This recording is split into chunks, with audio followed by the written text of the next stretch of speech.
আসসালামু আলাইকুম বন্ধুরা।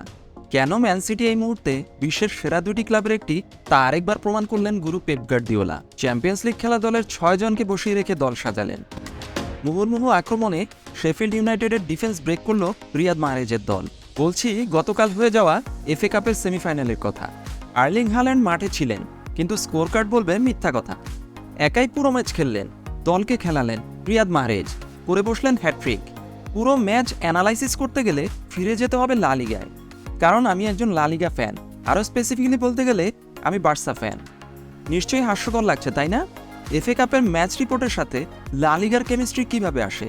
আসলে যে কারণে দর্শক হুমড়ি খেয়ে ইংলিশ ফুটবল দেখে আর লা লিগায় ইংলিশ ফুটবলাররা আসতে চায় না, বিশ্বের বড় বড় স্ট্রাইকাররা আসতে চায় না কেন, সেটাই কাল প্রমাণ হলো আরেকবার। অ্যাটাক অ্যাটাক আর অ্যাটাক, গোলার মতো একের পর এক শট। বার্সেলোনা যেটা পারে না, পেপ গার্দিওলার ম্যান সিটি সেটাই করে দেখালো কাল। অপোনেন্টের 8-9 জন প্লেয়ার মিলেমিশে যখন ডি বক্সে ঢাকা শহরের রোডের মতো ট্রাফিক জ্যাম তৈরি করে, তখন আপনাকেও হতে হবে সিরিয়াল কিলার। এত আক্রমণের ধাক্কায় একসময় ঠিকই ভেঙে পড়েছে শেফিল্ড ইউনাইটেডের দেয়াল। ডি বক্সের পেনাল্টি পেয়ে গেল ম্যান সিটি।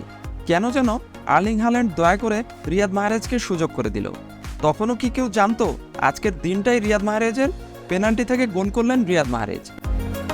কর্নার কিক নিতে হবে, রিয়াদ মাহরেজ হাজির। ফ্রি কিক নিতে হবে, রিয়াদ মাহরেজ হাজির। পুরো ম্যাচ জুড়ে বল যেখানে, মাহরেজ সেখানে।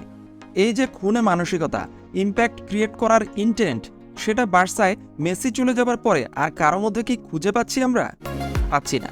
আমি সবসময় বিশ্বাস করি একটা দল তখনই খুব শক্তিশালী যখন তার মাঝ মাঠের কারিগররা খুব দাপুটে হয়।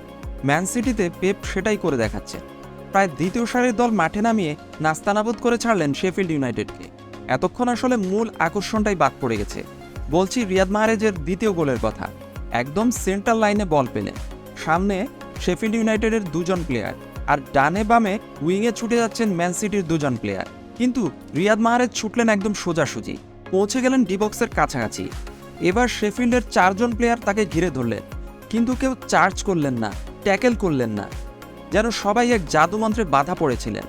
মাহরেজ ফাঁক গোলে গোল করে বসলেন, যেন মেসির ছায়া ভর করেছিল তার উপর। পুরো ম্যাচের বলতে গেলে মূল আকর্ষণ ছিল সেটাই।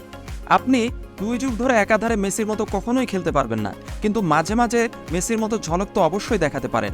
রিয়াদ মাহরেজ যেন কাল সেটাই প্রমাণ করলেন। কিছুক্ষণ পরেই দারুণ ফিনিশিংয়ে গ্রিলিশের পাস থেকে গোল করে পূরণ করলেন নিজের হ্যাট্রিক। 22 জনের খেলায় তাই পুরো রিপোর্ট জুড়ে এই একটা নামই বারবার বলতে হচ্ছে। কেন এই হ্যাট্রিক এতটা গুরুত্বপূর্ণ?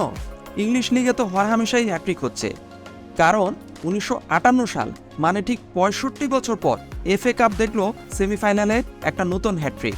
গত 65 বছরে এফএ কাপের ইতিহাসে সেমিফাইনালে কেউ হ্যাট্রিক করতে পারেনি। আগামী 3 জুন ফাইনালে আমরা সবাই চাইব হয়ে যাক আরেকটা ম্যানচেস্টার ডার্বি। সেই দলে রিয়াদ মাহরেজ সুযোগ পাবেন তো? কারণ বন্ধুরা, এই পেপ গার্দিওলার ম্যান সিটি যে তারার মেলা।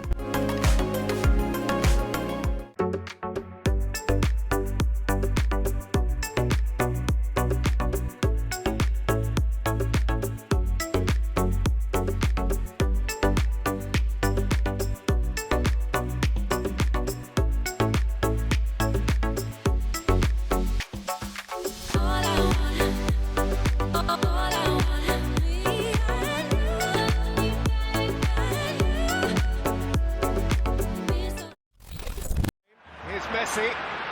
Messi! Who is the best player in the world?